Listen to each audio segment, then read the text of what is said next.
할렐루야. 오늘도 늘 신실하시고 변함없으신 우리 하나님 아버지를 높여드리고 그 은혜를 구하면서 예배 가운데 나아가십시다.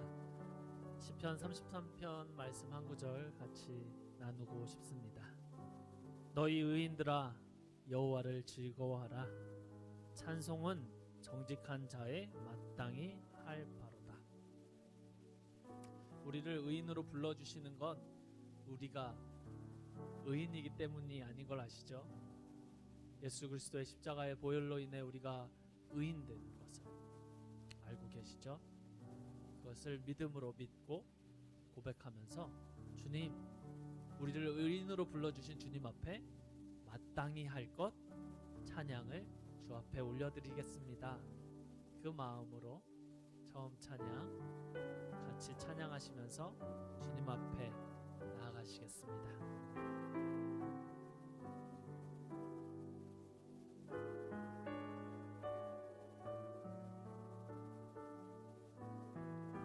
오 신실하신 주, 오 신실하신 주, 내 아버지여, 늘 함께 계시니 두려움없네. 그 사랑 변찮고 날 지키시며 어제나 오늘이 한결같네. 오 신실하신 주, 오 신실하신 주, 날마다 자비를 베푸시며 일용할 모든 것 내려주시니 오 신실하신 주, 나의 봄철과 도여름, 봄철과 도여름, 가을과 겨울, 해와 달 별들도 다 주의 것. 만물이 하나로 드러낸 증거, 신실한 주 사랑 나타내네. 오 신실하신 주, 오 신실하신 주, 날마다 자비를 베푸시며 일용할 모든 것 내려주시니 오 신실하신 주, 나의 구주, 내 죄를 사하여, 내 죄를 사하여 안위하시고 주 친히 오셔서 인도하네. 아멘. 오늘의 힘내고 내일의 소망, 주만이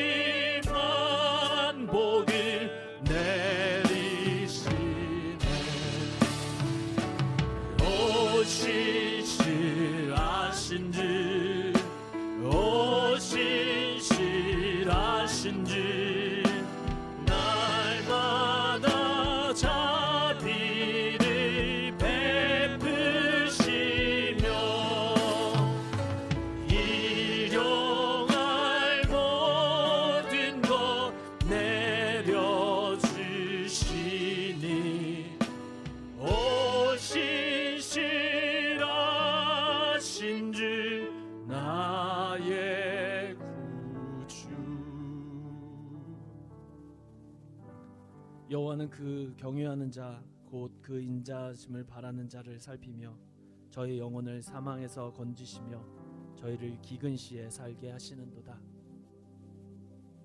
주님을 경외하고 주의 인자심을 찾는 예배로 주 앞에 나아가십시다. 그랬을 때 우리 가운데 부어주시는 그 크고 놀라운 은혜가 이 예배 가운데 우리 안에 누려질 것을 믿습니다. 주의 인자하심이 생명보다 나음으로 내 입술은 주를 찬양.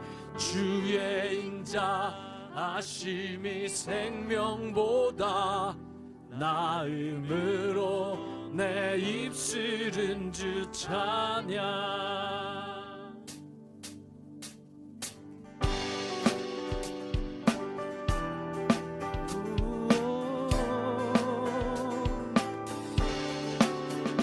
주님의 인자하심을 찾아 나아가는 이 예배 가운데 주의 은혜를 이 예배 가운데 부으시옵소서. 주의 인자하심이 생명보다 나음으로 내 입술은 주를 찬양. 주의 인자하심이 생명보다 나음으로 내 입술은 주 찬. 다시 한번 주의 인자하심이 생명보다 나음으로 내 입술은 주를 찬양. 주의 인자하심이 생명보다 나음으로 내 입술은 주 찬양. 이름으로 내 평생에 주를 송축하며 주의 이름으로 인하여 내 손을 들리라 주의 인자하심이 생명보다 나음으로 내 입술은 주를 찬양. 주의 인자하심이 생명보다 나음으로 내 입술은 주 찬양. 이름으로 내 평생에 주를 송축하며 주의 이름으로 인하여 내 손을 들리라 주의 인자하심이 생명보다 나음으로 내 입술은 주를 찬양. 주의 인자하심이 생명보다 나음으로 내 입술은 주 찬양. 주 찬양 주 찬양. 예수는 왕 예수는 주 예수는 날 구원하신 주. 예수는 왕 예수는 주 예수는 날 구원하신 주. 왕께 만세 왕께 만세 주께 만세. 날 구원하신 주님께 만세. 왕께 만세 주께 만세. 날 구원하신 주님께 만세. 강하고 능하신 왕 강하고 능하신 왕 세상 모든 나라 다스리시네. 아멘. 소리 높여 찬양해. 그는 만유의 주 그는 만왕의 왕. 예수는 왕 예수는 주 예수는 날 구원하신 주. 예수는 왕 예수는 주 예수는 날 구원하신 주. 우리 왕께 만세, 왕께 만세, 주께 만세. 날 구원하신 주님께 만세, 왕께 만세, 주께 만세. 날 구원하신 주님께 다시 한번 왕께 만세, 왕께 만세, 주께 만세. 날 구원하신 주님께 만세, 왕께 만세, 주께 만세. 날 구원하신 주님께 만세, 날 구원하신 주님께 만세, 날 구원하신 주님께 만세. 우리를 구원하신 그 주님께 영광의 박수로 주님께 올려드립시다.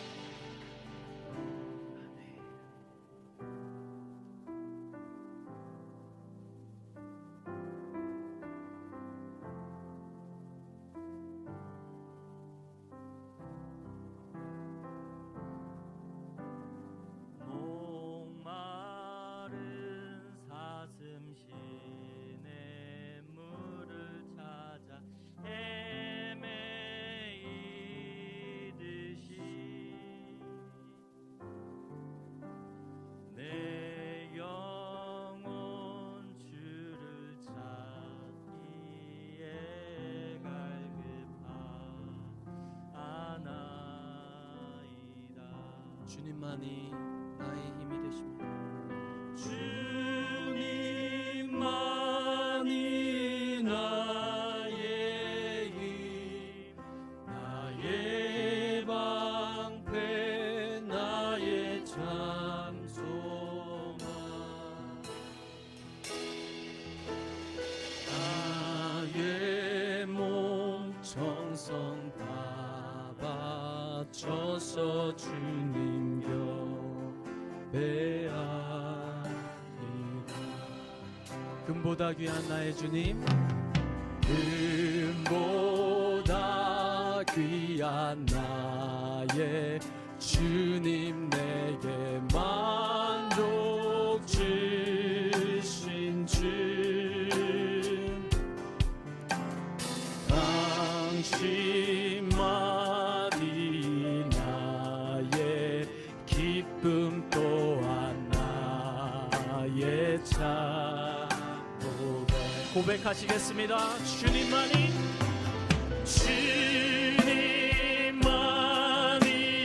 나의 힘, 나의 방패, 나의 참 소망. 나의 몸 정성 다 바쳐서 주님 배합니다.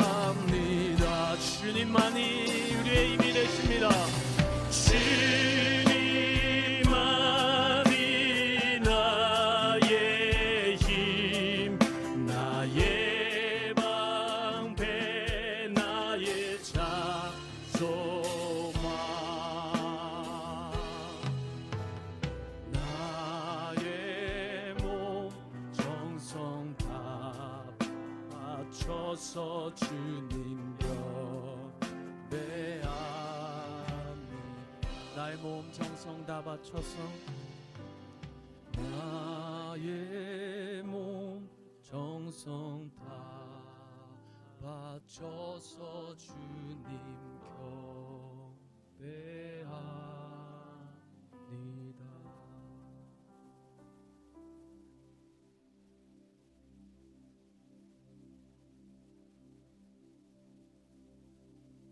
내가 누려왔던 모든 것들이,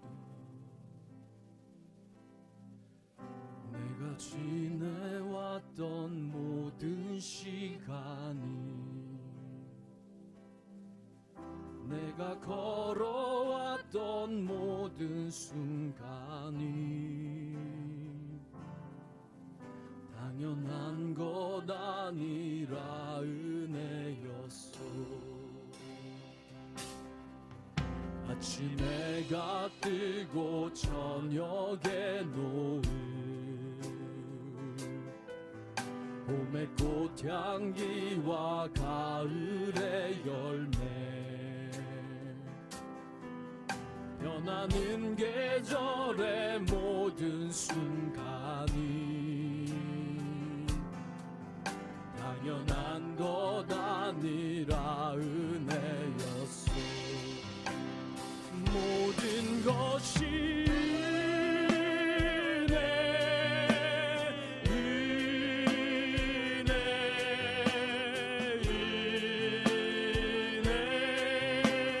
한없는 은혜.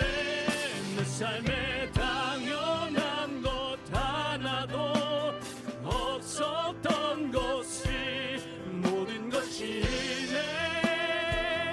은혜였어. 내가 하나님의 자녀로 살며 오늘 찬양하고 예배하는 삶, 복음을 전할 수 있는 축복이 당연한 것 아니라 은혜요. 다시 한번 내가 하나님의 자녀로 살며 내가 하나님의 자녀로 살며 오늘 찬양하고 예배하는 삶, 복음을 전할 수 있는 축복이 당연한 것 아니라 은혜였소. 모든 것이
그 은혜를 누린 우리가 주님이 부르시는 그 부르심에 반응하며 나아가십시다.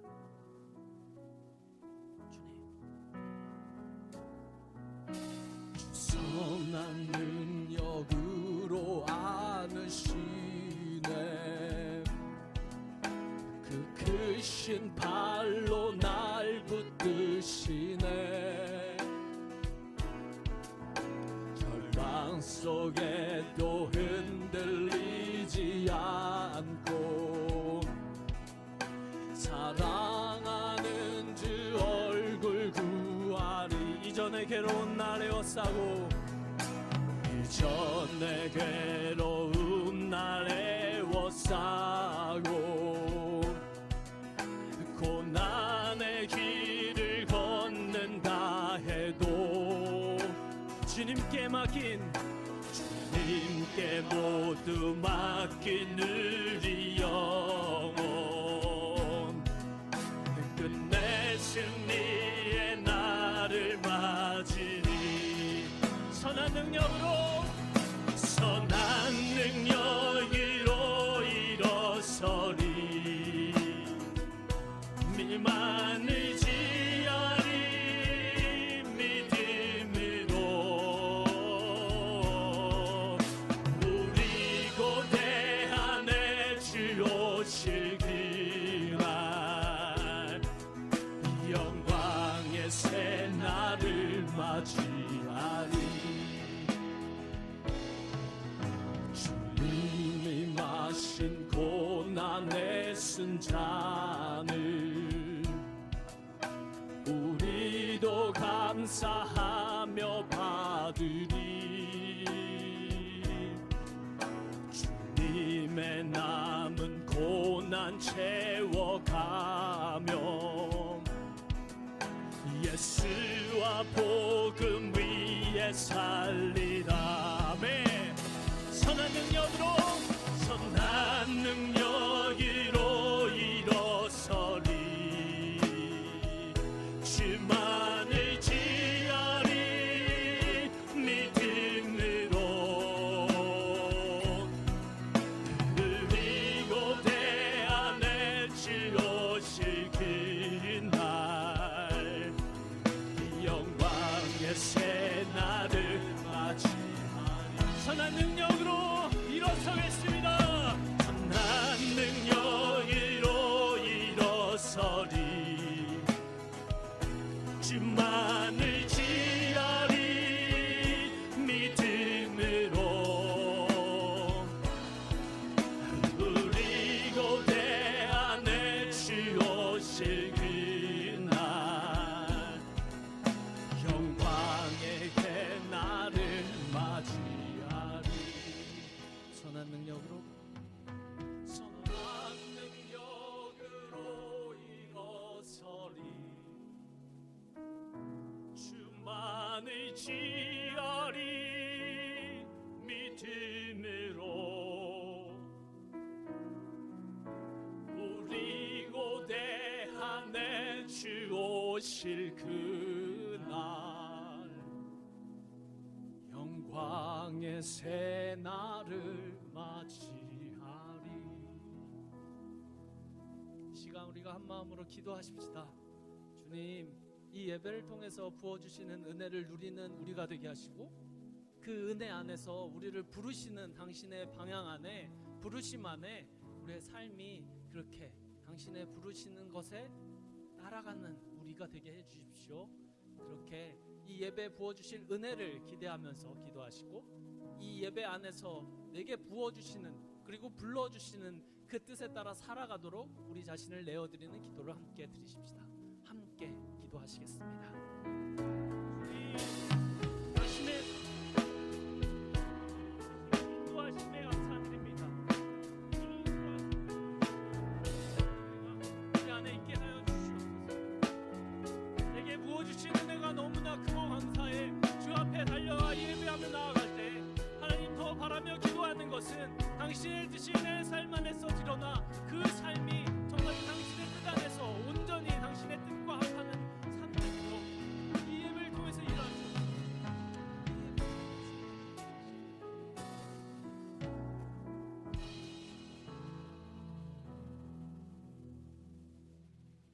이 시간 왕이신 하나님을 높여드립니다. 우리의 마음을 다해 하나님을 높여드리길 원하오니 이 시간 우리 마음 가운데 성령을 부어주셔서 우리의 힘이 아닌 성령의 능력으로 이 시간 하나님의 이름을 높이고 하나님의 이름 앞에 엎드려 겸손히 예배하는 우리들 될 수 있도록 이 시간 우리 가운데 함께하여 주시옵소서. 슬픈 마음, 좌절된 마음, 또 교만한 마음, 여러 가지 하나님 앞에 예배하는 것에 방해되는 마음들이 우리 마음을 붙잡고 있다면 성령님 이 시간 말씀을 통해 우리 가운데 승리케 하여 주셔서 패하지 않고 늘 예수 그리스도의 이름으로 서 있는 우리가 될 수 있도록 인도하여 주시옵소서.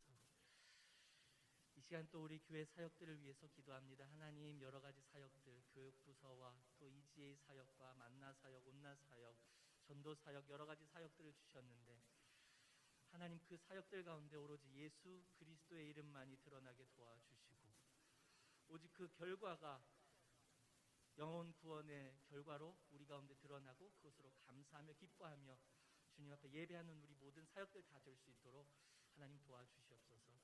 섬기는 이들 마음 가운데도 하나님 그 한 가지 마음 부어주셔서 오로지 하나님만을 위하여 그 선한 능력에 붙잡혀 하나님의 이끌림 받는 그 귀한 사역자들 다 될 수 있도록 하나님 도와주시옵소서. 또 하나님, 공동체 가운데 어려움 당한 자들 위해서 기도합니다. 하나님, 그 마음과 몸을 붙잡아 주셔서 오로지 예수 그리스도의 이름을 붙잡는 그 시간들 되게 도와주시고 또 주위에 있는 우리 성도들을 하나님 사랑의 마음을 부어주셔서 홀로 외롭게 고통스러운 가운데 놓여있지 않게 우리의 마음 가운데 사랑의 마음으로 함께 섬기며 돕고 함께 일어서며 든든히 세워가는 공동체들 다 될 수 있도록 하나님 도와주시옵소서. 이 시간 우리 두 목사님을 위해서 기도합니다.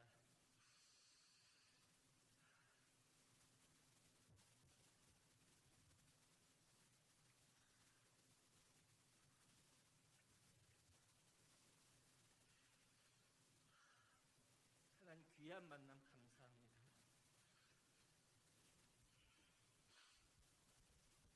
또 우리 가운데 두 목사님을 통해서 귀한 사랑과 섬김 알게 해주셔서 감사합니다.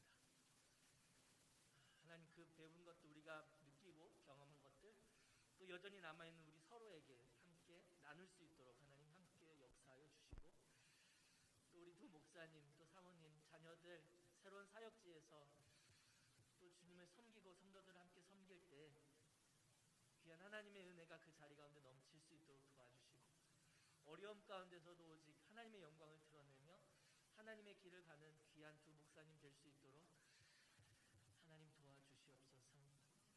하나님, 우리가 몸은 떨어져 있지만 어디에 있든지 한 공동체로 하나님 안에 한 교회로 서 있을 수 있도록 도와주시고 또 서로 중보할 수 있는 공동체 다 될 수 있도록 하나님 도와주시옵소서. 이 시간 우리가 말씀을 듣는 시간입니다. 말씀을 들을 때 우리의 마음을 열어주시고 피곤하고 힘들지만 그래도 하나님의 말씀으로 인해 우리 가운데 독수리 날개치며 올라가는 그 힘이 우리 가운데 있기를 간절히 소망합니다. 또 하나님의 말씀을 증거하시는 우리 목사님 가운데도 하나님 동일한 은혜로 동일한 힘으로 함께하여 주셔서 말씀 전하는데 지치지 않도록 하나님 함께하여 주시옵소서. 감사드리며 예수님 이름으로 기도드렸습니다. 아멘.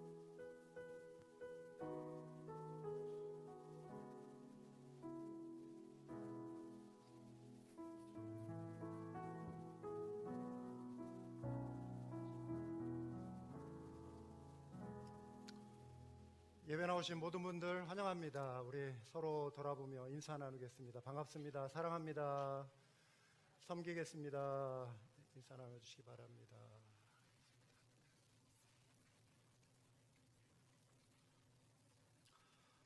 김옥순 집사님, 지난 화요일 한국에 계신 어머님 모친상을 당하셨습니다. 하나님의 위로가 우리 집사님께 함께하기를 원하고요. 또 예배 마치고 또 위로해 주시기 바랍니다. 예배 후에 남선교회 원래회 본당에서 있습니다. 오늘 우리 한맘교회 귀한 첫 방문자 두 어린 아기가 있습니다. 우리 조엘 군 그리고 지현 양, 우리 부모님 같이 아이 데리고 앞으로 좀 나오시겠어요? 우리 조엘이는 지난주에 사실 처음 왔는데 야외 예배 때문에 우리가 같이 환영하는 시간을 하지 못했습니다. 우리 같이 좀 나오시죠.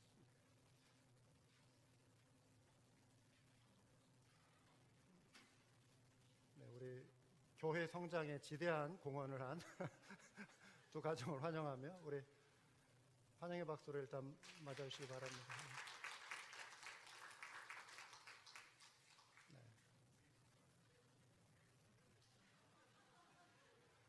네, 우리 조약돌 한상의 부부 가정에 조엘, 그리고 강덕훈 장혜진 두 분 가정에 지현. 네. 우리 한번 축복하며 기도하겠습니다. 하나님 아버지 감사합니다. 우리 주님께서 귀한 가정, 귀한 선물 허락해 주시니 감사합니다.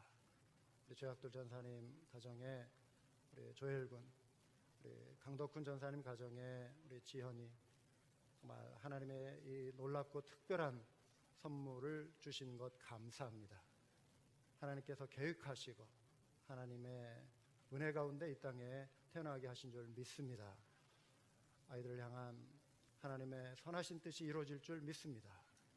하나님, 우리 부모의 또 기도와 또 사랑을 힘입어 하나님의 말씀에 또 양육을 힘입어 아이들이 믿음 안에 잘 자라고 우리 하나님께 기쁨이 되고 많은 사람들에게 칭찬받는 귀한 아들 그리고 귀한 딸 되게 하여 주시옵소서.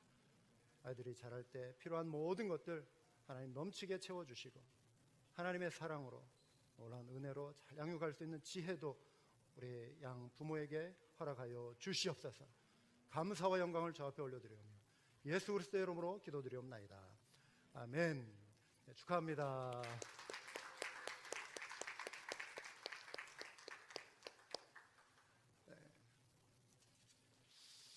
네, 이 시간에 이강현 목사님 가족 그리고 우리 박정모 목사님 가족 앞으로 좀 올라오시기 바랍니다. 오늘까지 우리 한마음교회에서 예배드리고 하나님의 또 인도하심을 따라 새로운 사역지로 부임하게 됐습니다. 네, 앞으로 좀 올라와 주시고요. 이제 우리 두 분의 사역지가 결정이 되면서 떠나게 되는 것을 이제 우리 교회가 알고 또 많이 이제 섭섭한 가운데 있는데 제 아내가 막 힘들어하면서 그런 말을 하더라고요. 왜 올해 표를 저렇게 정해가지고 아버지께서 나를 보내시고 같이 나도 너희를 보내노라 이렇게 교환분들 가게 돼서 섭섭한 마음을 그렇게 농담 삼아서 표현을 했는데 그러니까 이제 우리 부교육자 중에 우리 사모님 한 분이 목사님 이렇게 전해 들은 말 우리 내년 표를 수고하고 무거운 짐진 자들아 다 내게로 오라. 내가 너희를 쉬게 하리라. 이걸로 하면 어떨까요? 이렇게 또 표현하는 걸 들었습니다. 교회는 흩어지기 위해서 모이는 곳입니다. 안디옥 교회를 보면 그 교회의 정말 핵심 일꾼이었던 사도 바울과 바나바를 교회가 파송하는 장면이 나오죠. 파송받은 이들이 또 각지에 흩어져서 하나님의 나라를 더 힘있게 세워가는 것입니다. 우리 이강현 목사님 지난 14년간 또 우리 박정모 목사님 지난 6년간 한마음교회 신실한 동역자가 되었습니다. 우리 이강현 목사님은 그동안 이미 광고해 드린 대로 이제 어스틴에 있는 한인 장로교회 섬기게 되었습니다. 부교육자로 전임 사역자로 섬기게 됩니다. 한마음교회는 침례교회이기 때문에 이제 침례 예식을 그동안 많이 행했는데 모든 침례탕을 준비하고 청소하고 물 채우고 이런 모든 것을 이강현 목사님이 그동안 담당해 줬거든요. 침례탕 관리 3년이면 침례교인이 될 법도 한데 또 장로교 목사로서 또 이 자부심이 있습니다. 고집도 있어요. 그래서 그러나 반은 침례교인이 됐어요. 정말 작은 일에 보이지 않는 곳에서 충성하고 또 헌신할 때 하나님께서 큰 일을 또 맡겨주시는 그 약속이 우리 두 분에게 임한 줄 믿습니다. 그래서 어스틴의 한인 장로교회는 어스틴에서 제일 큰 장로교회예요. 아주 힘 있는 교회입니다. 또 우리 박종호 목사님 가는 캘리포니아 산호제 근처에 뉴라이프 처치도 우리 침례교단 안에서 총회장님도 하시고 목사님이 아주 힘있게 목회를 잘 하시는 분입니다. 그래서 두 분이 가서 또 하실 일이 있기 때문에 또 하나님이 이렇게 보내시는 줄 믿고요. 두 분의 헌신과 사랑에 감사드립니다. 우리 인사말 좀 나누도록 하겠습니다.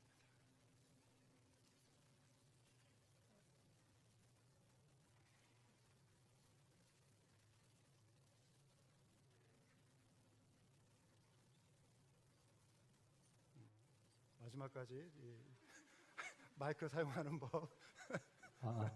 감사합니다. 6년 전에 저기 한마음교회를 보고 출석하게 됐는데요. 한마음교회는 저에게 되게 좀 편안한 곳이었어요. 안식이 되었고요. 또 교제가 되어서 또 이곳에서 또 공부도 하고 또 교회도 섬기면서 아주 좋은 기억들을 많이 가져가는 것 같아요. 또 특별히 같은 만나했던 식구들 많이 기억하고 있고요. 또 다른 성도님들도 지나가면서 인사해 주시고 또 격려해 주시고 또 상황과 처지를 잘 아시니까 또 힘써 주신 거에 너무나 감사를 드립니다. 또 이곳에서 아이들이 지난 6년 동안 또 잘 배우고 또 좋은 친구들 만나고 섬겨주신 것도 감사드리고요. 또 이제 떠나게 되는데 한마음교회 위해서 계속 기도하겠습니다. 교회뿐만 아니라 또 성도님들 또 한 분 한 분 생각하면서 기도하겠습니다. 또 저희 가는데요. 또 언젠가 모르죠. 또 언젠가 또 뵙게 될 텐데 또 다시 뵐 때 또 주 안에서 좋은 교제 나누며 또 함께 동역하길 기도합니다. 감사합니다.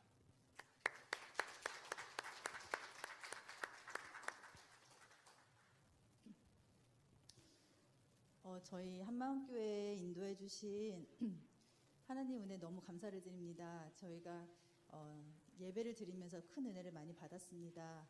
그래서 말씀으로 늘 깨우칠 수 있도록 또 하나님께 더 가까이 나아갈 수 있도록 인도해 주신 담임 목사님, 그리고 또 영감 있는 찬양을 인도해 주신 우리 예배팀 너무 감사드립니다. 그리고 아이들에게 많은 사랑과 또 헌신과 또 말씀으로 잘 가르쳐 주신 우리 교육부 유인수 전도사님과 김선도 전도사님과 많은 선생님들 너무 감사드립니다. 그리고 떠날 사람인 것을 알면서도 저희들께 이렇게 많은 정을 주시고 사랑을 주시고 이렇게 섬겨주신 많은 집사님들, 성도님들 정말 감사를 드립니다. 저희가 다 하지 못한 것들, 너무 아쉬운 것들이 많은데 그 모든 것들을 하나님께 기도를 올려드리며 잊지 않겠습니다. 이 사랑을 또 다른 곳에서도 잘 전하고 또 하나님께서 맡겨주신 사명 잘 감당할 수 있는 그런 가정 될 수 있도록 늘 겸손하게 나아가겠습니다. 여러분 너무 감사합니다. 사랑합니다.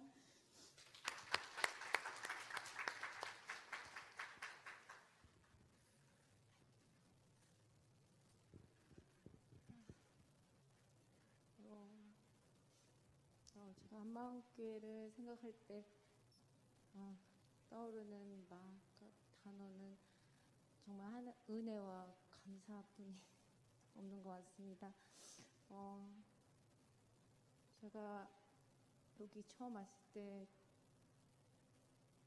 우리 큰애 2살이고 둘째 돌 지나서 이렇게 미국 와서 첫 주부터 한마음교회 나왔는데 호연이도 여기서 낳고 정말 모든 것이 은혜와 감사뿐인 것 뿐입니다. 부족한 저희 가정을 저희가 했던 것보다 너무 많이 이렇게 사랑으로 이렇게 베풀어 주시고 보내주셔서 감사드립니다. 그리고 제가 정말 떠날 생각을 하니까 먼저 교육부에 그 전도사님과 목사님들께도 너무 감사드리고 저희 아이들 잘 가르쳐 주셔서 감사드리고 제가 사실 떠날 생각하니까 제 마음속에 남는 두 분은 허정수 목사님과 김혜리 사모님 제 마음속에 많이 생각이 많이 났어요. 저희 가더라도 목사님 사모님 많이 사랑해 주시고 많이 도와주세요. 감사드립니다.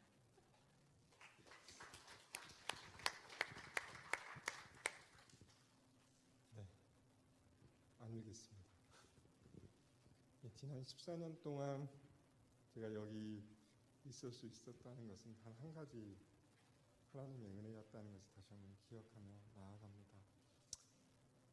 제가 걸어갔던 시간들, 걸어갔던 길들 다 하나님의 은혜였고 하나님의 인도하심을 따라서 지금까지 14년 동안 우리 한마음교회를 섬길 수 있어서 너무 감사하고 고맙습니다.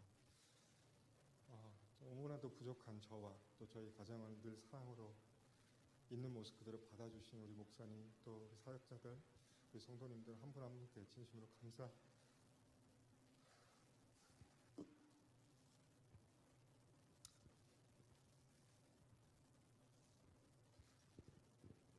감사드립니다. 비록 저희는 떠나가지만 하나님이 주신 은혜 안에서 또 하나님 나라 안에서 함께 동역하고 또 좋은 소식 오갈 수 있는 그런 관계가 되었으면 좋겠고, 부족하지만 제가 떠나가지만 기도하며 또 한마음교회를 바라보며 같이 협력하겠습니다. 솔직히 저는 가까운 데로 갑니다. 2시간 반 떨어진 곳이니까 언제든지 어스틴 들리시면 저한테 연락 주셔서 밥이라도 함께 같이 먹을 수 있었으면 좋겠고요. 모든 것이 하나님의 은혜였습니다. 제가 잘난 것도 하나도 없는데 늘 사랑으로 베풀어 주셔서 감사드리고, 또 제가 성격이 급하고 또 일 중심이었기 때문에 늘 막 우리 사역자들 닥달하는데 또 우리 사역자들 제 마음 가운데 또 함께 해주셔서 너무 감사드리고, 혹시라도 저로 인해서 마음의 상처나 또 어려움이 있었으면 너그러운 마음으로 용서해 주시고 이해해 주셨으면 좋겠습니다. 정말 감사합니다. 감사합니다.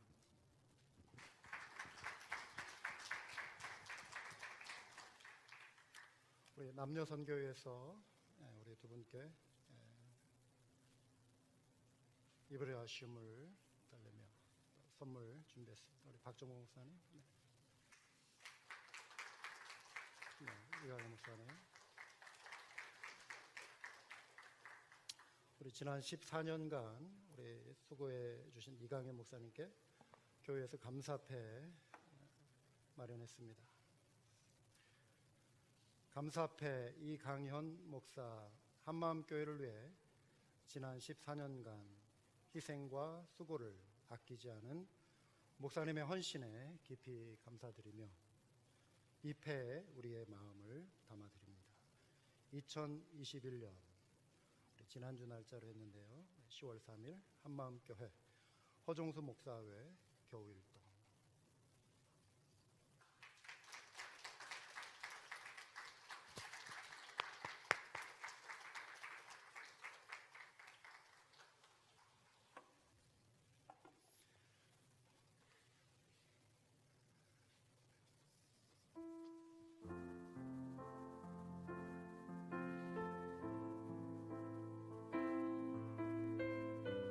우리 두 분을 축복하며 우리 찬양하겠습니다.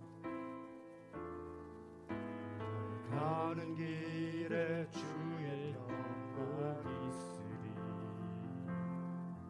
평강의 왕 함께 하시니,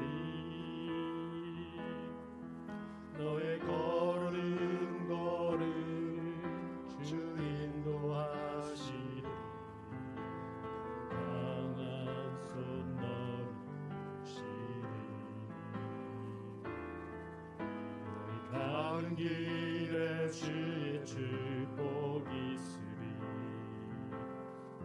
평강의 주 함께 하시니,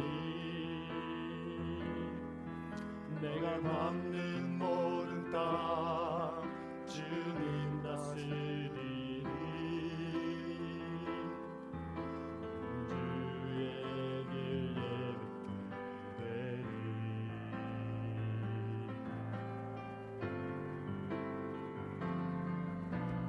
주님 나라 위하여 길 떠나는 나의 형제여, 주께서 가시니 너는 가라. 주의 이름으로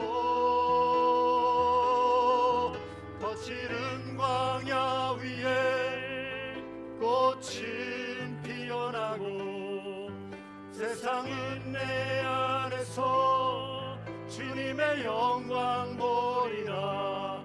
강하고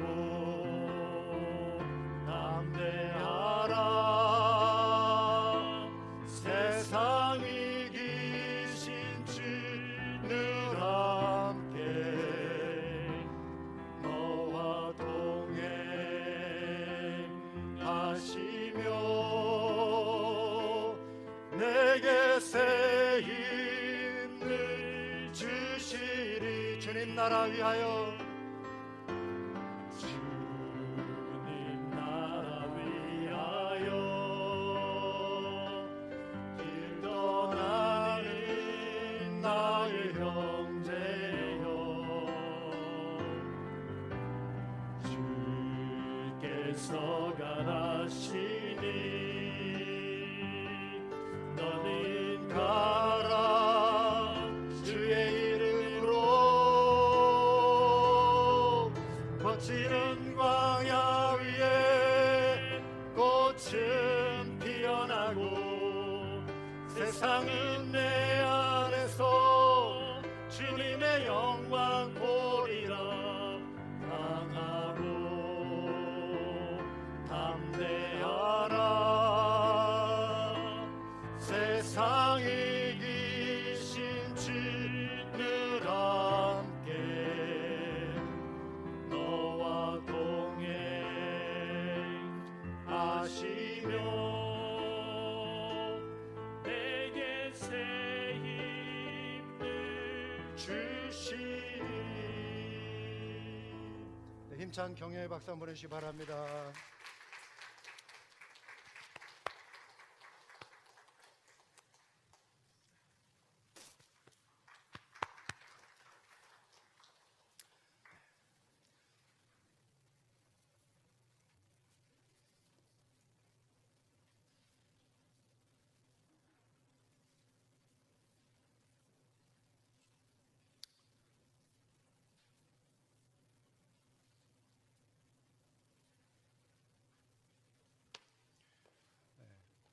귀한 하나님의 일꾼들과 동역하는 것은 놀라운 복이 아닐 수 없습니다.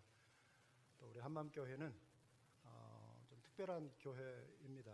왜냐하면 모든 이민교회가 각자의 부르심이 있는데 특별히 신학교 옆에서 또 귀한 일꾼들과 함께 동역하고 또 일꾼들을 세우고 또 일꾼들을 파송하는 그런 부르심이 있습니다. 그래서 이런 아쉬움이 있어도 또 우리 한맘교회를 통해 나아가는 또 주 일꾼들이 있는 곳에서 또 주님 나라 확장을 위해서 정말 열심히 섬기기 때문에 이런 헤어짐의 아쉬움은 있지만 그래도 우리가 또 축복하며 보내고 또 함께 하나님의 나라를 일궈가면 좋겠고요. 또 이제 아까 다시 볼 날이 있을 거라고 했는데 두 분 잘 돼서 우리 한맘교회에서 초청 부흥 강사로 또 모실 수 있는 날이 또 올 수 있으면 좋겠습니다. 있는 자리에서 열심히들 또 사역 잘 감당하시기 바랍니다. 많은 이야기를 또 나누고 싶지만 또 이 시간에 예배 시간 한계가 있기 때문에 이 시간 하나님의 말씀 다 같이 보도록 하겠습니다. 요한복음입니다.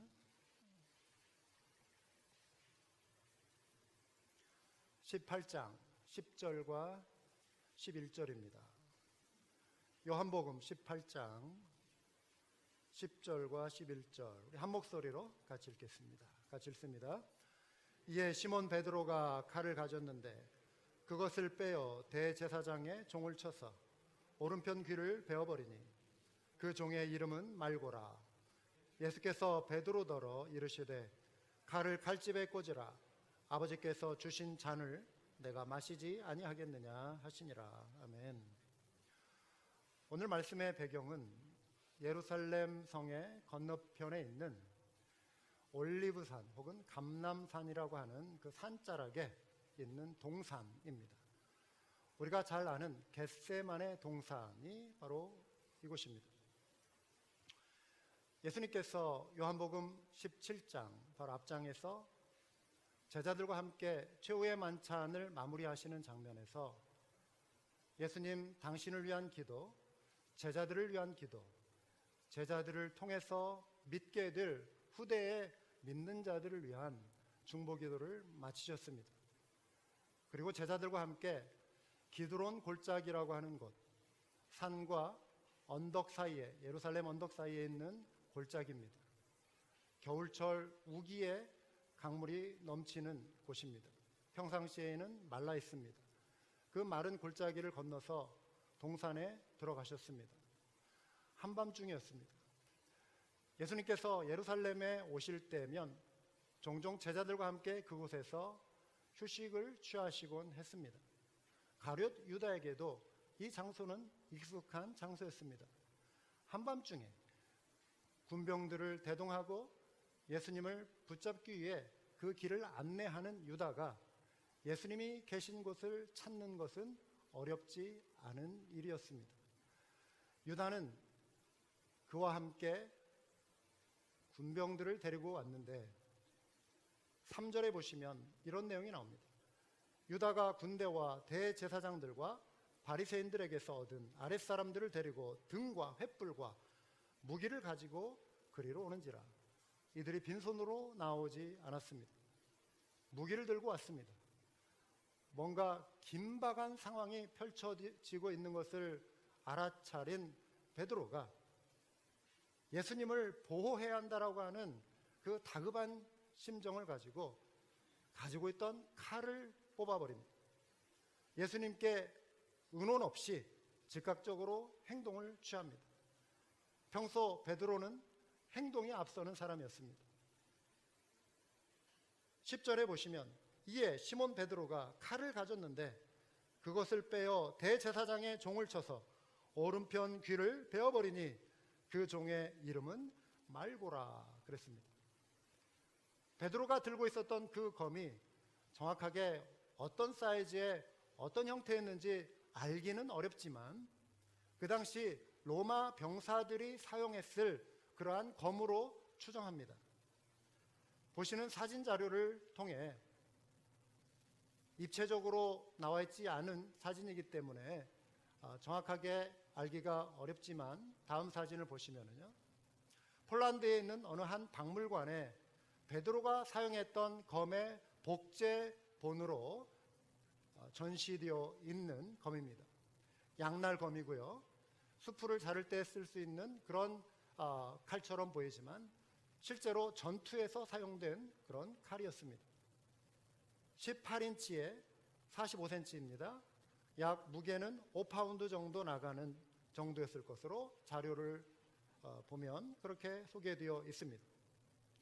로마 군사들은 전투를 할 때 칼을 손에 잡고 인정사정 없이 상대방을 쓰러뜨려야 하니까 닥치는 대로 보이는 대로 칼을 휘둘렀을 것입니다.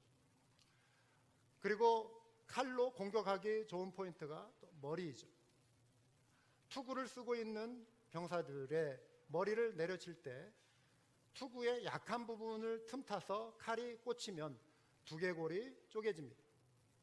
이런 식으로 무시한 공격을 가할 수 있는 칼을 베드로가 손에 들고 있었습니다. 말고의 귀를 잘랐다라고 하는 것은 어떤 뜻이죠? 베드로가 말고의 다리를 공격한 것이 아니라 머리를 후려친 겁니다. 그것은 죽일 수 있다라고 하는 것, 죽이겠다라고 하는 것을 의미하는 것이었습니다. 그가 긴장하고 이 긴박한 상황에서 베드로가 순간적으로 그러한 행동을 취했는데 다행히 칼이 빗나갔습니다. 살인죄를 면하게 된 것이죠. 한밤중이었습니다. 머리를 타격을 했지만 한밤중이어서 정확한 포인트를 잡지 못했던 것 같고요. 베드로는 직업이 어부예요. 그래서 칼 다루는 솜씨가 별로였고요. 다급하게 뭔가 슉 날아오는 것을 알고 본능적으로 말고가 피했을 가능성이 큽니다. 그래서 머리를 맞지 않고 오른편 귀를 맞은 것이죠. 귀가 떨어져 나갔습니다. 사복음서 모두에 이 장면이 기록되어 있는데요.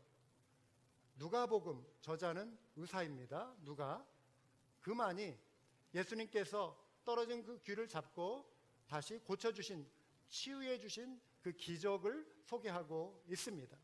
의사이기 때문에 치료에 대한 그 부분에 대해서 사람들이 스토리를 전개할 때 민감하게 캐치하고 누가복음에 남긴 것으로 생각이 되어집니다.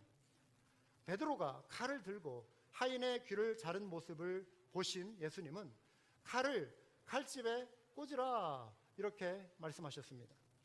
칼을 칼집에 꽂으라고 하는 것은 단지 폭력을 사용하지 말아라 이런 의미로 끝나지 않습니다.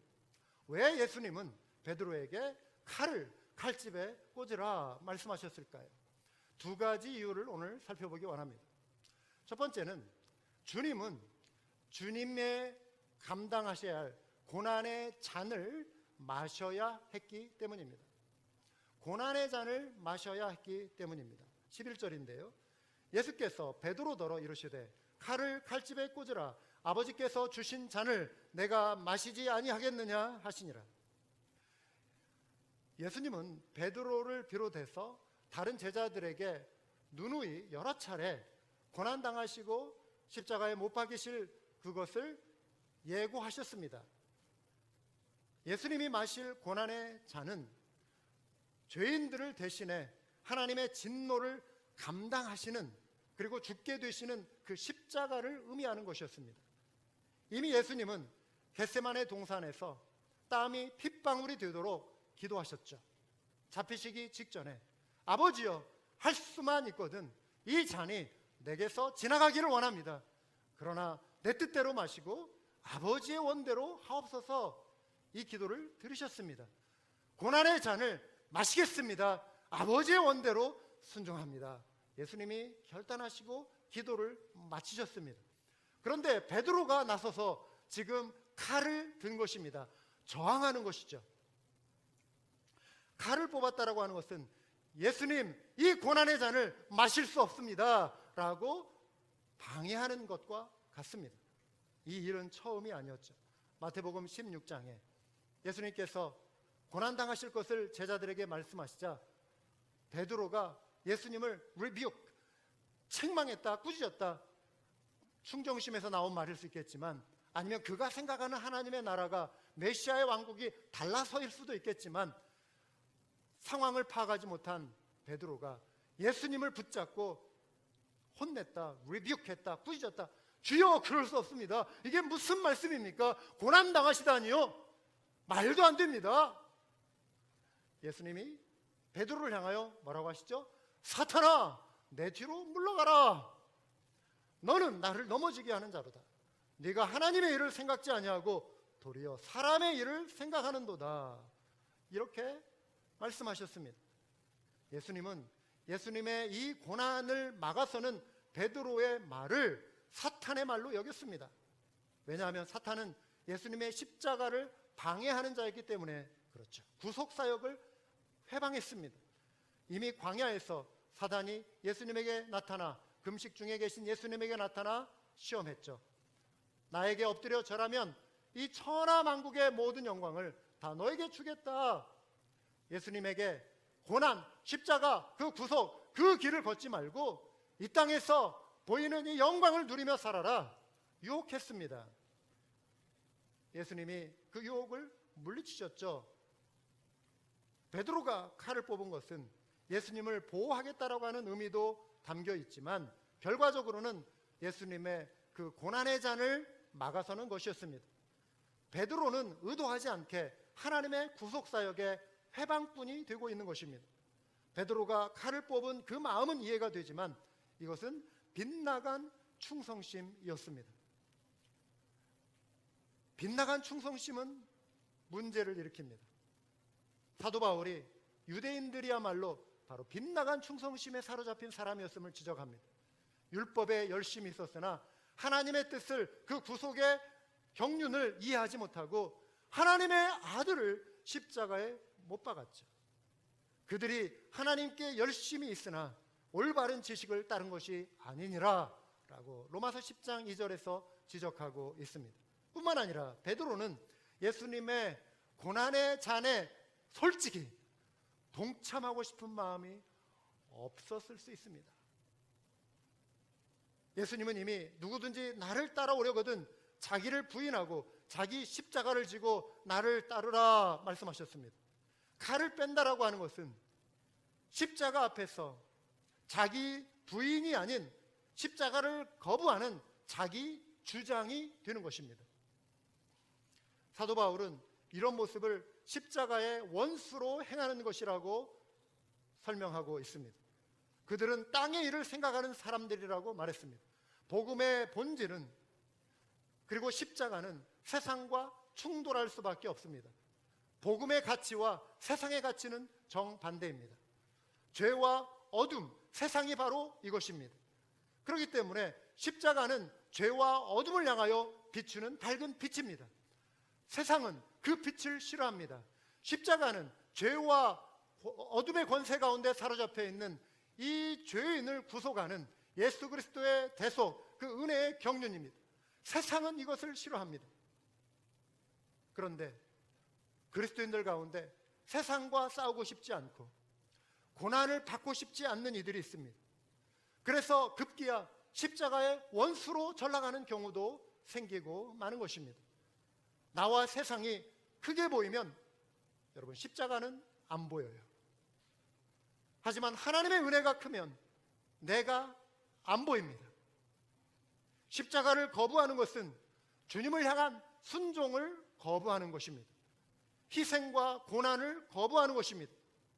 그래서 어떤 이들은 적당히 믿고 적당히 순종하자 그 길을 택하는 것입니다.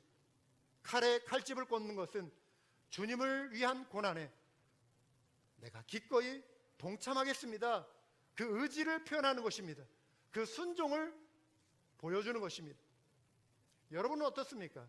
여러분 가운데 혹시 여전히 칼을 든 채 주님 앞에 서 계신 분은 안 계십니까?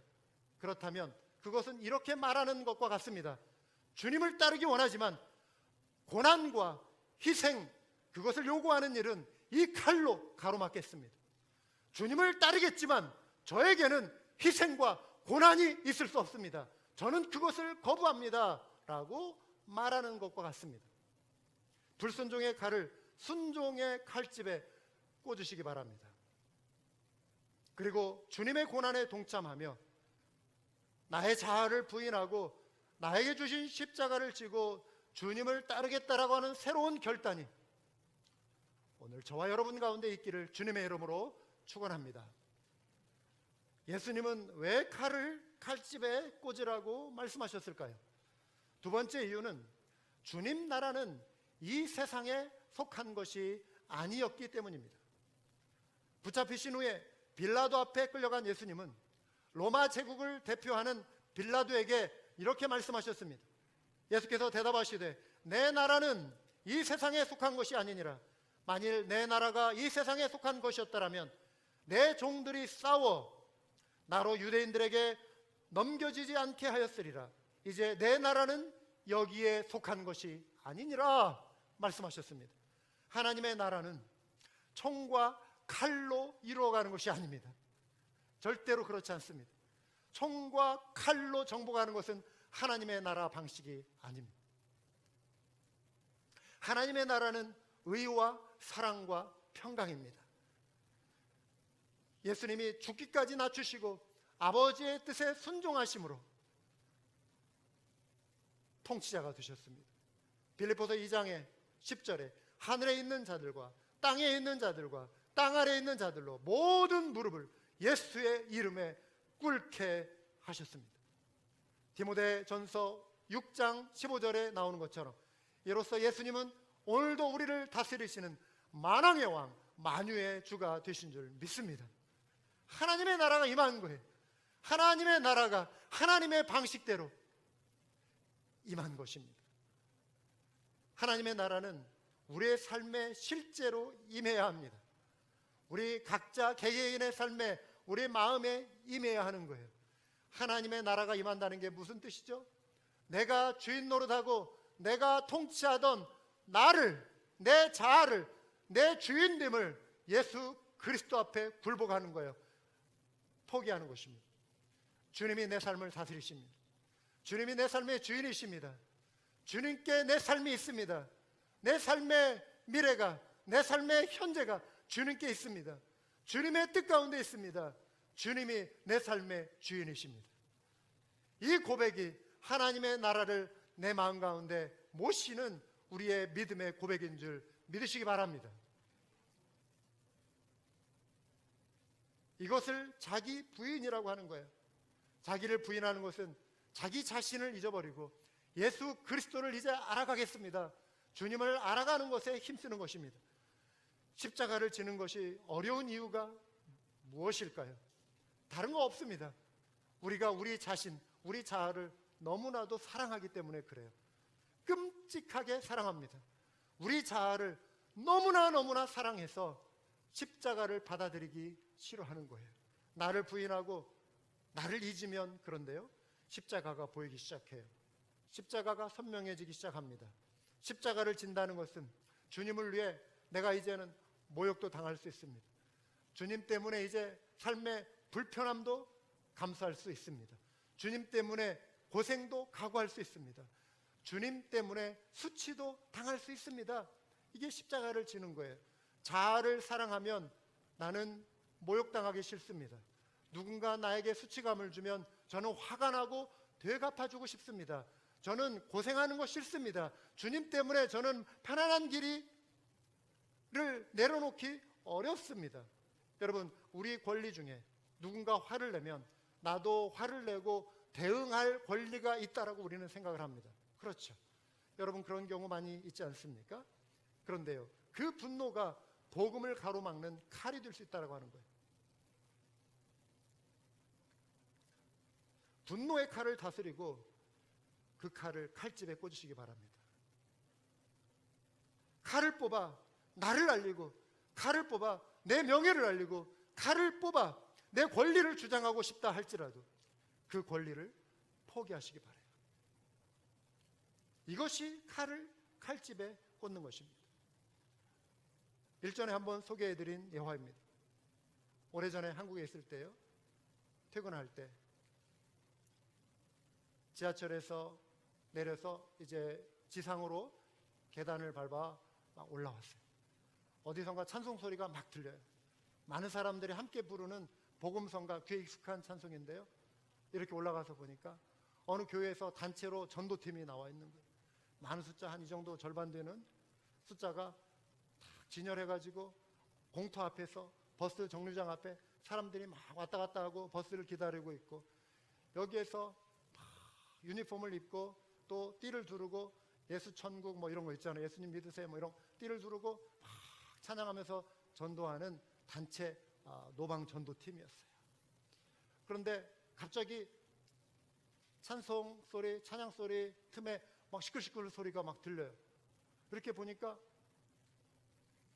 이분들이 등지고 있는 곳에 가게가 있는 거예요. 슈퍼마켓.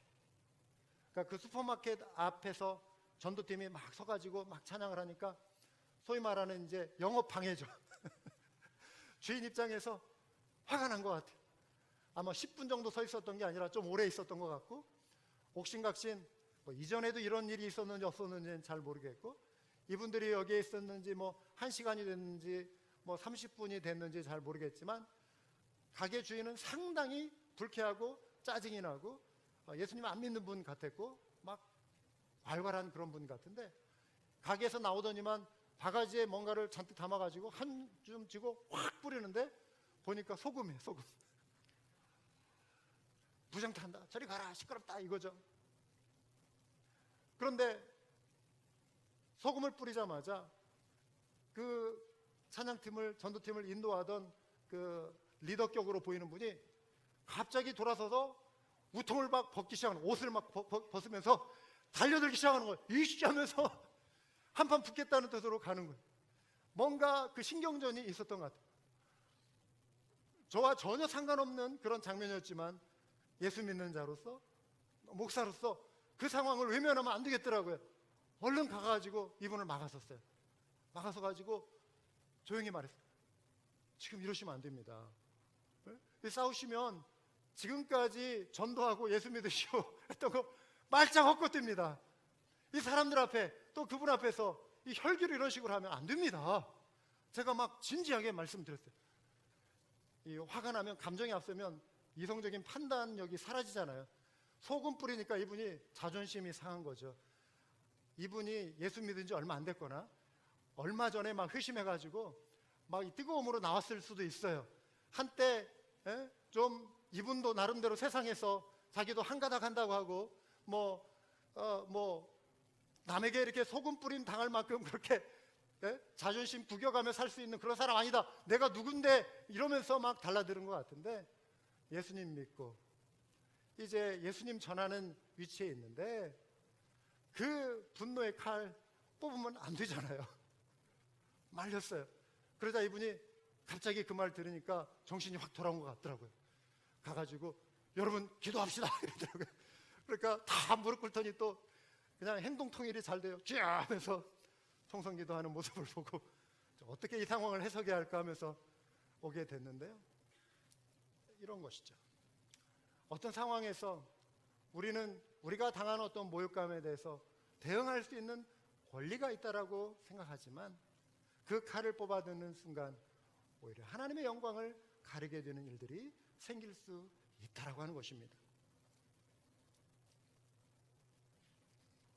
하나님의 나라는 내가 나의 권리를 포기할 때 내 마음에 온전히 임합니다.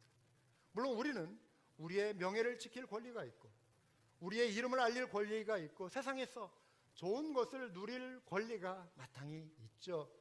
하지만 때로 주님의 영광을 위해서 가난하게 될 때가 있고 삶의 낮은 자리로 내려갈 때가 있습니다. 정택준 선교사님 내외가 잠시 머무는 이 선교관 5분 거리인데요. 지난 주일날 예배 마치고 우리 사모님들 또 몇몇 집사님들이 함께 가서 그 집에 가서 좋은 교제를 나누고 왔다고 해요. 집에 돌아온 제 아내가 그 뒷뜰이 참 이렇게 환하게 뚫려 있어가지고 시원하게 뚫려. 이제 저녁 시간이니까 아마 제 아내가 그 아마 완전히 넓은 이제 공원으로 생각한 것 같아요. 그래서 그러니까 이제 제가 평소에 동경하던 막 그런 장면이거든요. 쫙 이렇게 뚫려 있는 그런 집. 호기심이 발동했어요. 어떻게 생겼을까? 저는 호기심이 생기면 못 참습니다. 나 구경하고 싶다. 화요일 날 정택준 선교사를 아침에 만났어요. 그런 다음에 이제 당신 앞장서시오 하고 따라갔어요. 가가지고 집도 저도 구경하고 뒷마당도 열어보고 하니까 정말 이 펜스 밖으로 공원이 쫙 이렇게 있는데 조그만 이렇게 공원이 있는데 시원하게 뚫려 있었어요. 보기가 좋았어요. 이야기를 들었어요. 이 집을 선교관으로 헌신하신 분이 이 사우스웨스턴 신학교에 은퇴하신 교수님 내외분인데요. 이분들이 한 블락의 건너편에 사신대요. 그런데 이 교수님이 이 집을 소유하고 있지만 이 집을 내어드리고 선교사님들을 위해서 내어드리고 이분들이 사시는 다른 집은 더 오래되고 조그맣고 낡은 집이에요.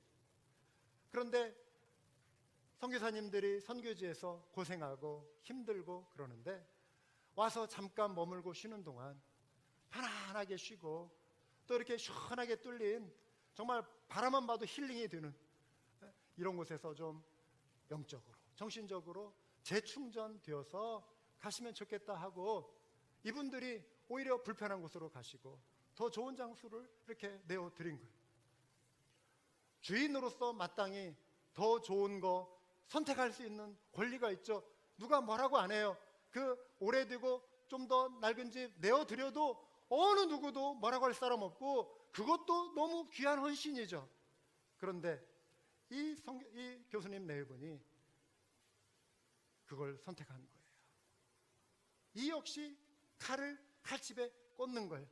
내가 나를 주장하고 싶고 내 권리를 누리고 싶지만 주를 위해서 내가 그것을 뽑지 않겠습니다. 이것이죠. 권리 포기는 때로 그리스도인들을 순교의 자리로까지 이끌어가기도 합니다. 독일의 천재 신학자 보네퍼라고 하는 분이 있어요. 20세에 신학 박사를 받고 23세에 교수 자격 시험에 합격을 했습니다. 1939년 6월에 미국의 친구들이 초청을 했어요. 순회 강연을 했습니다. 이분은 독일 출신이에요.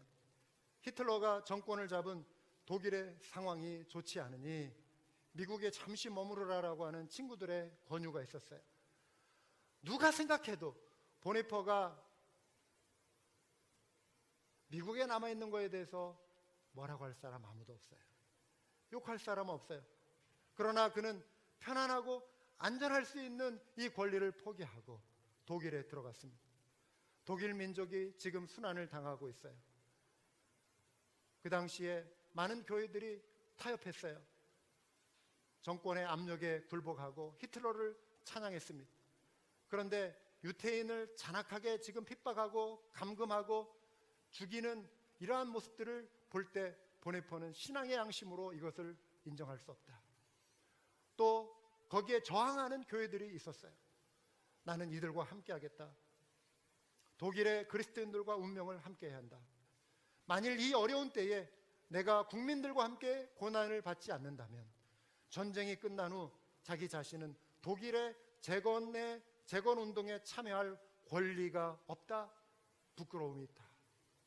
그는 히틀러의 유태인 박해가 심해지는 이때 반나치 운동을 벌였고 히틀러 암살 음모에 가담한 죄목으로 붙잡혔어요. 1943년 4월 5일에 비밀 경찰에 의해서 체포가 됐고요. 1945년 4월 9일 폴로센부르크 포로수 용소에서 교수형에 처해졌습니다. 그가 죽음에 대해 두려움이 없었을까요? 그는 나를 따르라라고 하는 유명한 제자도에 관한 현대 고전으로 알려진 유명한 책을 남겼습니다. 그가 순교에 대해서도 거기 언급하고 있고 그리스도를 따르는 제자도의 그 고난과 주의 고난에 참여하는 것, 제가 지금까지 오늘 말씀드린 그 앞부분에 이러한 내용들을 그 책에도 다 담고 있어요. 자, 이 정도 말할 정도의 그 지도자라면, 신학자라면 죽음쯤이 아무것도 아니고 내가 당당히 나도 주의 고난에 동참하겠습니다, 이럴 수 있을 것 같은데 그렇지 않았어요. 이분도 연약한 인간이었어요. 죽음에 대해서 처절히 두려워했어요. 삶에 대한 미련이 없어서 그가 순교에 당당하게 참여한 건 아니었다는 것입니다. 그는 매일매일 살고 싶은 충동, 부모, 형제, 친구가 너무도 그리웠어요. 감옥에 있는 동안 그들과 크리스마스 파티, 부활절 행사에 정말 온 가족이 둘러앉아 담소를 나누고 즐겁게 보냈던 그 시간들을 추억하며 그 소중했던 시간들로 돌아가고 싶은 그 간절한 소원이 있었어요. 삶에 대한 애착과 희망을 최후의 순간까지 버리지 않았다고 합니다. 그가 감옥에서 여러 편의 시를 썼는데요, 그 중에 하나 소개해 드리기 원합니다. 나는 무엇? Who am I? 나는 무엇? 남들은 가끔 나더러 말하기를 감방에서 나오는 나의 모습이 어찌 그리 침착하고 명랑하고 확고한지 마치 자기 성에서 나오는 영주 같다는데 나는 무엇? 남들은 가끔 나더러 말하기를 감시원과 말하는 나의 모습이 어찌 그리 자유롭고 친절하고 분명한지 마치 내가 그들의 상전 같다는데 나는 무엇? 남들은 또 나에게 말하기를 불행한 하루를 지내는 나의 모습이 어찌 그리 평온하게 웃으며 당당한지 마치 승리만을 아는 투사 같다는데 남의 말에 내가 참나냐? 나 스스로 아는 내가 참나냐? 새장에 든 새처럼 불안하고 그립고 약한 나, 목을 졸린 사람처럼 살고 싶어 몸부림치는 나, 색과 꽃과 새소리에 줄이고 좋은 말 따뜻한 말동무에 목말라 하고 방종과 사소한 굴욕에도 떨며 참지 못하고 석방의 날을 안타깝게 기다리다 지친 나, 친구의 신변을 염려하다 지쳤다. 이제는 기도에도 생각과 일에도 지쳐 공허하게 된 나, 이별에도 지쳤다. 이것이 내가 아닌가? 나는 무엇? 이 둘 중에 어느 것이 나냐? 오늘은 이 사람이고 내일은 저 사람인가? 이 둘이 동시에 나냐? 남 앞에선 허세, 자신 앞에선 한없이 불쌍하고 약한 나인가? 이미 결정된 승리 앞에서 무질서에 떠는 패잔병에 비교할 것인가? 나는 무엇? 이 적막한 물음은 나를 끝없이 희롱한다. 내가 무엇이든 나를 아는 이는 오직 당신뿐. 나는 당신의 것이오이다. 오 하나님. 이게 그의 시였습니다. 이처럼 처절한 인간적인 갈등에도 불구하고 보니퍼는 진리를 위해 그리고 옳음을 위해 그리스도의 고난의 잔에 동참했습니다. 하나님이 감당케 하신 순교의 길을 걸어간 것이죠. 앞서 소개해드린 그의 책 제자도에 유명한 문구를 하나 소개합니다. 그리스도가 그리스도이기 위하여 고난과 버림을 받았듯이 제자들도 제자라면 고난과 버림을 받고 십자가에 못 박혀야 한다. 그는 또 말합니다. 예수님이 고난의 잔을 마셨을 때 그 잔은 비로소 그를 지나갔다. 고난당하는 것으로 고난은 극복되고 그는 승리했다. 십자가는 곧 십자가의 극복이다. 우리는 예수 그리스도의 고난에 참여하는 고난으로 고난을 극복하고 하나님과 같이 있는 은혜를 선사받을 것이다. 오늘 본문에서 벗어나는 것이기 때문에 깊이 다루진 않았지만 마태복음 26장 52절에 이 말씀이 있습니다. 이에 예수께서 이르시되 내 칼을 도로 칼집에 꽂으라. 칼을 가지는 자는 다 칼로 망하느니라. 보니퍼를 죽인 히틀러는 3개월 후에 자결하고 말았습니다. 칼로 망하는 자 되었습니다. 칼을 든 히틀러, 칼로 망했습니다. 보니퍼는 그리스도를 따르다 순교를 당했지만 고난을 넘어 하나님과 함께 있는 복락을 누리게 되었습니다. 여러분, 혹시 이 자리에 여전히 여러분 자기 자신을 부인하고 십자가를 지고 따르라 하신 그 말씀을 대적하며 칼을 들고 계신 분은 혹시 안 계십니까? 누군가에 대한 분노의 칼을 여전히 마음에 품고 이거 뽑아들어 언제 내리칠까 기회를 엿보고 계신 여러분 안 계세요? 뒤돌아서서 그 칼을 예리하게 지금 갈고 계신 분은 혹시 안 계십니까? 사랑하는 여러분, 주님은 그 칼을 칼집에 꽂으라고 말씀하십니다. 십자가를 지고 따르는 것을 반드시 순교하라는 그런 요구로 받아들이시지는 마시기 바랍니다. 보니퍼는 이 말을 했어요. 주를 따르라고 하는 순종의 발걸음, 주를 따르라고 하는 것은 순종의 발걸음을 한 걸음 내딛는 것으로 시작한다. 바로 오늘 이 시간 여러분이 내디딜 순종의 발걸음, 이 길이 주님을 따르는 길이라면 그 발걸음이 나를 불편하게 하고 나에게 모욕감이 되고 어려움을 준다 할지라도 불편함을 준다 할지라도 그 발걸음 한 걸음을 내딛겠습니다. 그 부르심입니다. 그것을 거부하려고 하는 그 칼을 오늘 칼집에 꽂으시기 바랍니다. 기도하시겠습니다.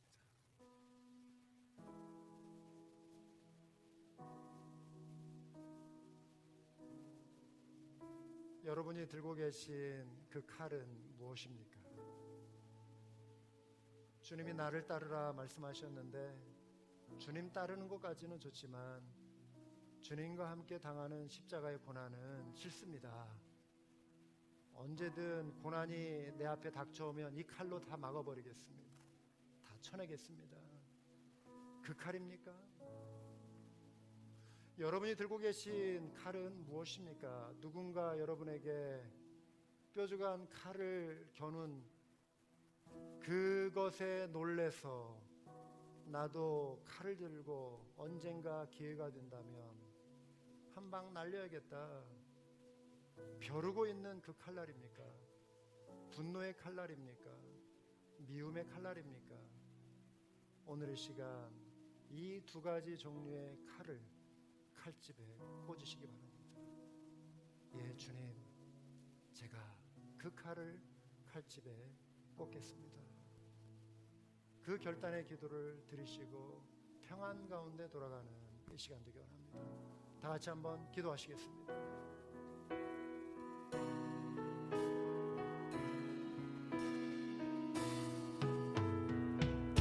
하나님,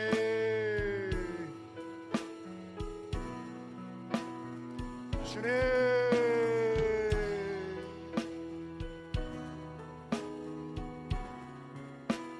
주여 아버지, 그 칼을 꽂기 원합니다. 그 칼을 칼집에 꽂기 원합니다. 주여, 감당할 수 있는 믿음을 허락하여 주시오.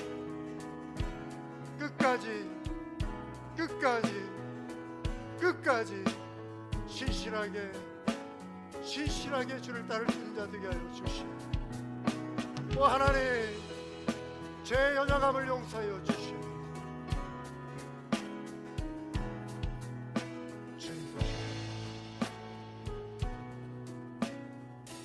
주님 도시오 원합니다. 주 선한 능력으로 안으시네. 그 크신 팔로 날 붙드시네. 절망 속에도 흔들리지 않고 사랑하는 주 얼굴 구하리. 선한 능력으로 일어서리. 주 하늘 제 아래 믿음으로 누리고 내 안에 주 오시기나. 영광의 새 날을 맞이하리. 우리가 부르는 이 찬양은 방금 설교 때 소개해드린 본헤퍼가 감옥에서 써서 보낸 마지막 시입니다. 그 시에 곡을 붙여서, 그리고 그 시의 내용을 살짝 의역해서 만든, 그리고 번역된 찬양입니다.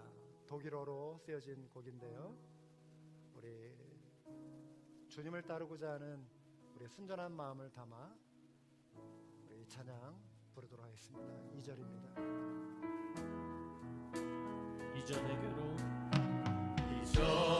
괴로운 날 애워싸고 고난의 길을 걷는다 해도 주님께 모두 맡긴 우리 영혼 끝내 승리의 날을 맞으리.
하나님 감사합니다. 주님, 저희가 너무나도 자주 주님 옆에서 칼을 뽑았습니다. 주님, 저희는 너무나 두려울 때도 많고 이기적일 때도 많고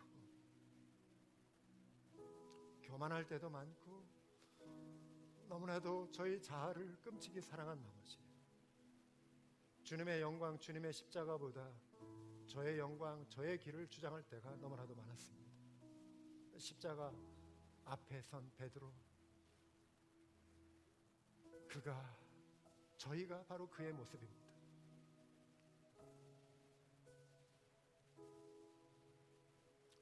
분노의 칼을 뽑을 때도 너무나 많았습니다. 주님 용서해 주십시오. 주님을 닮으며 산다고 말하지만 여전히 저의 속에 날카로운 칼이 있습니다. 용서하여 주시옵소서. 녹여내기 원합니다. 뽑아든 칼집에 꽂기 원합니다. 주님을 온전히 따르기 원합니다. 선한 능력으로.